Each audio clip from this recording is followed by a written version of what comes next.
बरसों पहले एक छोटे से गांव विश्रामपुर में एक खौफनाक अफवाह फैली थी। गांव वाले कहते थे कि हर अमावस्या की रात उस गांव में काली चुड़ैल दिखाई देती है। एक बार गांव के युवक अनिल और उसके दोस्त विनय ने चुड़ैल को अपनी आंखों से देखने का साहस किया। उनकी जिज्ञासा ने दोनों को गांव के पुराने कुएं तक खींच लाया। विनय, सुना है पुराने कुएं के पास काली चुड़ैल रात को आती है। अगर सच में हमसे टकरा गई तो क्या होगा? डर मत अनिल, हम दोनों मिलकर कुछ भी कर सकते हैं। आज हर हाल में पता करेंगे कि सच क्या है। दोनों रात के अंधेरे में थरथराते हुए पुराने कुएं के पास पहुंचते हैं। आसपास अजीब सी सर्द हवा थी। अचानक उन्हें किसी औरत के सिसकने की आवाज सुनाई देती है। ये कैसी आवाज है? ऐसा लग रहा है जैसे कोई रो रहा हो। अनिल देख, वहां पर सफेद साड़ी में कोई खड़ा है। कहीं वही तो नहीं जिसके बारे में सुना है?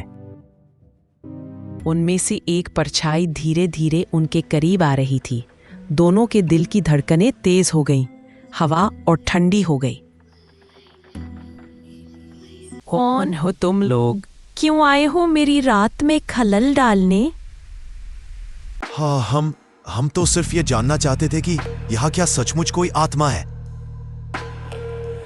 ये मेरा इलाका है। जाकर कह दो सबको कि जब तक मेरा बदला पूरा नहीं होगा मैं हर अमावस्या को लौटूंगी।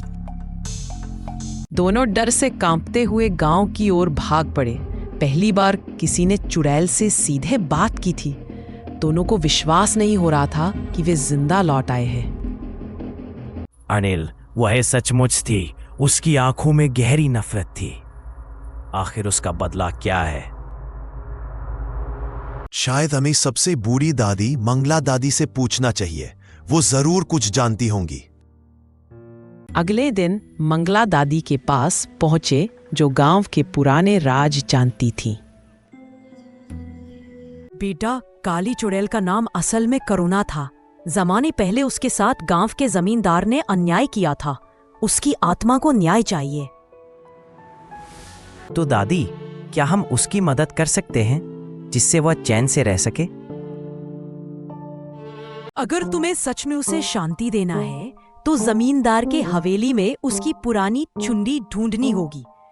वो चुनरी ही उसकी मुक्ति की कुंजी है। अनिल और विनय ने ठान लिया कि वो हवेली जाकर चुनरी खोजेंगे।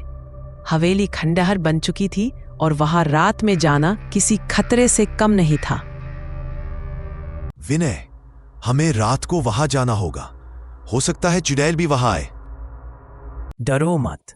अगर उसका दुख दूर हो सके तो हमें डरना नहीं चाहिए। रात होते ही दोनों टॉर्च लिए हवेली की ओर बढ़े। हवेली के अंदर हर कोना गूंजता सा लग रहा था। विनय, ये देखो, अलमारी के ऊपर कुछ लाल सा है। क्या ये वही चुनरी है? अनिल ने डरते डरते उस अलमारी से चुनरी निकाली। जैसे ही उसने चुनरी हाथ में ली, पूरे हवेली में जोरदार चीख सुनाई दी। आखिरकार किसी ने मेरा दर्द समझा। मेरी चुनरी मुझे लौटा दो, मैं मुक्त हो जाऊंगी। हमें डरना नहीं चाहिए अनिल। चलो ये चुनरी उसे देने चलते हैं। दोनों जैसे ही कटहल के पेड़ के नीचे पहुंचे, चुड़ैल वहीं खड़ी थी। उसकी आंखों में अब भयावह नफरत नहीं बल्कि उम्मीद और दर्द था।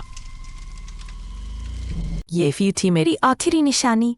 अब मेरा बदला पूरा हुआ, मैं आजाद हूँ। लेकिन जाने से पहले एक राज बता दूं। दोनों हैरान थी कि आखिर चुड़ैल कौन सा राज बताने जा रही है। इसी वक्त पहला सस्पेंस खुलता है। असल में जमींदार ने मेरी मदद मांगी थी, लेकिन गांव वालों ने उसे गलत समझकर मुझे सजा दी। मेरा बदला गांव वालों से था, ना कि जमींदार से। तो गांव वाले ही असली दोषी थे। हमें इसका पता ही नहीं था। एक और राज, विनय, तुम ही मेरे पुनर्जन्म हो। जब भी तुम इस धरती पर हो, मैं तुम्हारे साथ रहती हूँ। मैं क्या? चुड़ैल, तुम जाने से पहले हमें आशीर्वाद दो कि गांव में फिर डर ना हो। तुम दोनों ने साहस और इंसानियत का परिचय दिया है। अब ये गांव हमेशा चैन से रहेगा। जैसे ही चुड़ैल ने विदा ली, रात का डर भी खत्म हो गया। गांव फिर से अपनी पुरानी खुशियों में लौट आया। विनय, हमें यकीन नहीं हो रहा कि हमने एक चुड़ैल को उसकी मुक्ति दिलाई। अब हमें डर नहीं लगता। हाँ, अब हर गांव वाले जानते हैं कि सच्चाई और बहादुरी से बड़ा कोई जादू नहीं।